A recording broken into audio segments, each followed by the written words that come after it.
Hey, everybody. Happy Tuesday. And thank you for joining us for this WLBT Digital News Desk update on WLBT Plus. I'm CJ LeMaster, your host and your lead investigative reporter for WLBT.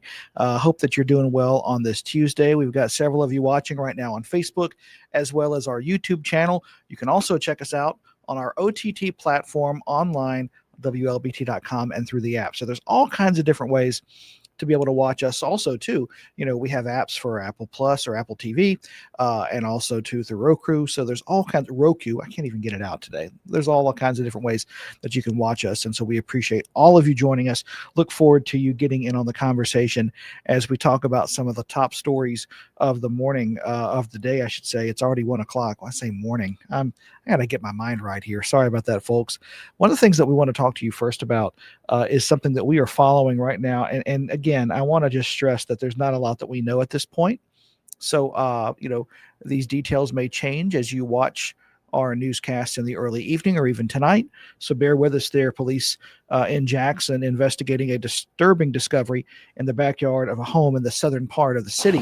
What we're being told at this point are that fetal human remains were found in a shallow grave behind a house on Jeanette Circle. That's just off Timber Crest Drive. That's west of I-55. A JPD officer found the remains and an investigation is underway. The coroner says the remains could have been there for several days. It could be from premature childbirth, miscarriage, or something like that.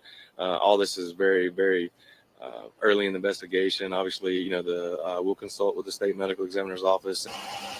Now, at this point, an autopsy has been ordered. JPD will determine whether or not any charges should be filed there. Meanwhile, a 19-year-old has died after a drive-by shooting in North Jackson. This happened yesterday on Tougaloo Street, not far from Bailey Avenue. JPD detectives say Lawrence McElroy Jr. was walking out of his home when 3 people in a silver Hyundai Sonata opened fire. The car then sped away from the scene.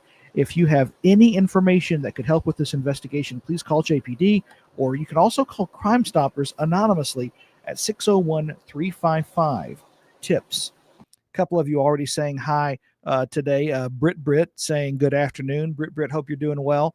Also, Dolores saying good afternoon, everyone. Dolores, I hope you're doing well. Good afternoon to you as well.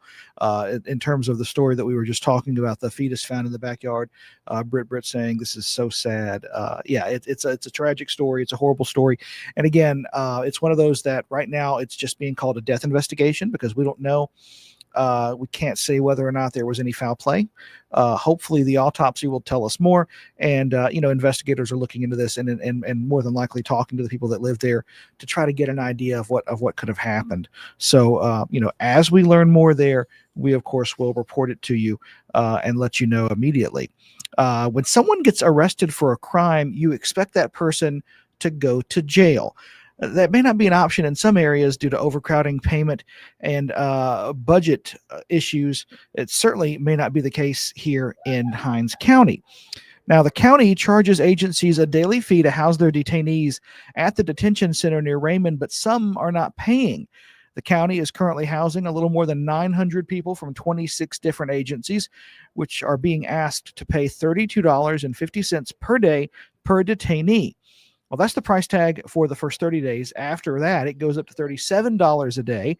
For the agencies that are not paying, the county is considering no longer housing their inmates.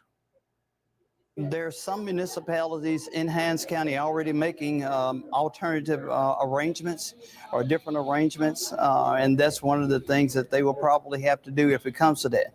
Let's just hope it doesn't come to that. We are overcrowded. We have to reduce the population, and if that means at some particular point in time we have to stop accepting prisoners, then that's what we're going to have to do. That jail is so crowded, roughly 200 inmates are also being housed more than 2 hours away in Tallahatchie County. Construction continues on a new Hinds County jail in South Jackson, but it is a long way from being finished. Excuse me. As you do your holiday shopping, it's more important than ever to check credit card readers for any signs of what they call skimming devices. Now, the state attorney general's office has been looking into this. They say that people looking to steal your card information keep getting smarter, and they're secretly installing card skimmers in Mississippi stores. To help protect shoppers, the AG's office is kicking off what it's called Operation Safe, short for Skimmer and Fraud Enforcement. The criminals are smart. They're coming from all over, and we've got to be prepared and be aware and be ready. And that's why it's very much encouraging everyone, check your gas pump, check your credit card readers before you put your card in. That's Attorney General Lynn Fitch. Using the tap feature and running the card as credit to avoid entering a personal identification number can help protect you from becoming a victim of skimming.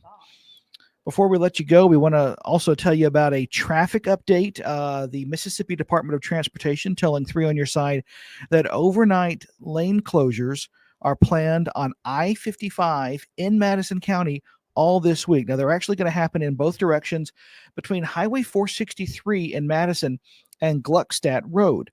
Those intermittent lane closures are planned between 9 p.m. and 6 a.m.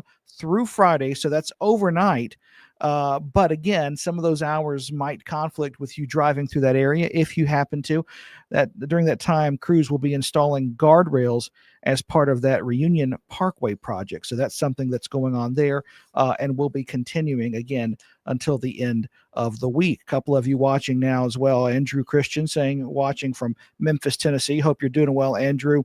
Brenda Evans watching from South Haven. Got some folks watching from northern Mississippi and even north of that. So welcome. Hope that you're doing all right.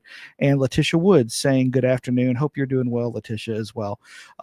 That's all the time that we have for this edition of the WLBT Plus Digital News Desk Update. I'm CJ LeMaster, your host and your lead investigative reporter for WLBT. For all of us here, we hope you have a great rest of your day. At 2:30, we're going to have another digital update here on Facebook, on YouTube, and our OTT platforms from the First Alert Weather Team. They're going to be helping to tell you when we can expect rain next in our forecast and whether it's going to be severe, what our temperatures are going to look like throughout the rest of this work week. Certainly some information that you may need to know to plan, maybe some of that holiday shopping that some of us are doing. I mean, after all, next week is Thanksgiving, and many of us probably may still be behind on our Christmas shopping. I'm not going to say any names. I'm probably in that number. Hopefully my mom isn't watching, but listen, a lot of stuff coming up. The holiday crunch is happening, and so you need to know how nice it's going to be or how unpleasant. Maybe you have to bring an umbrella if you're going shopping. But that'll be coming up at 2:30, and our early evening newscast start at 4. For everyone here, again, I'm CJ LeMaster. Thank you so much for watching. Before we let you go, here's a word from our sponsor, Jackson Water. From Jackson Water, is it okay oils and greases down the drain if I run hot water? No! What if I run the garbage disposal? No! How about if I use dish soap at the same time? No! Instead, hang on to a few containers to store and toss old cooking fat and grease once you're done. Jackson Water. Water for all the time.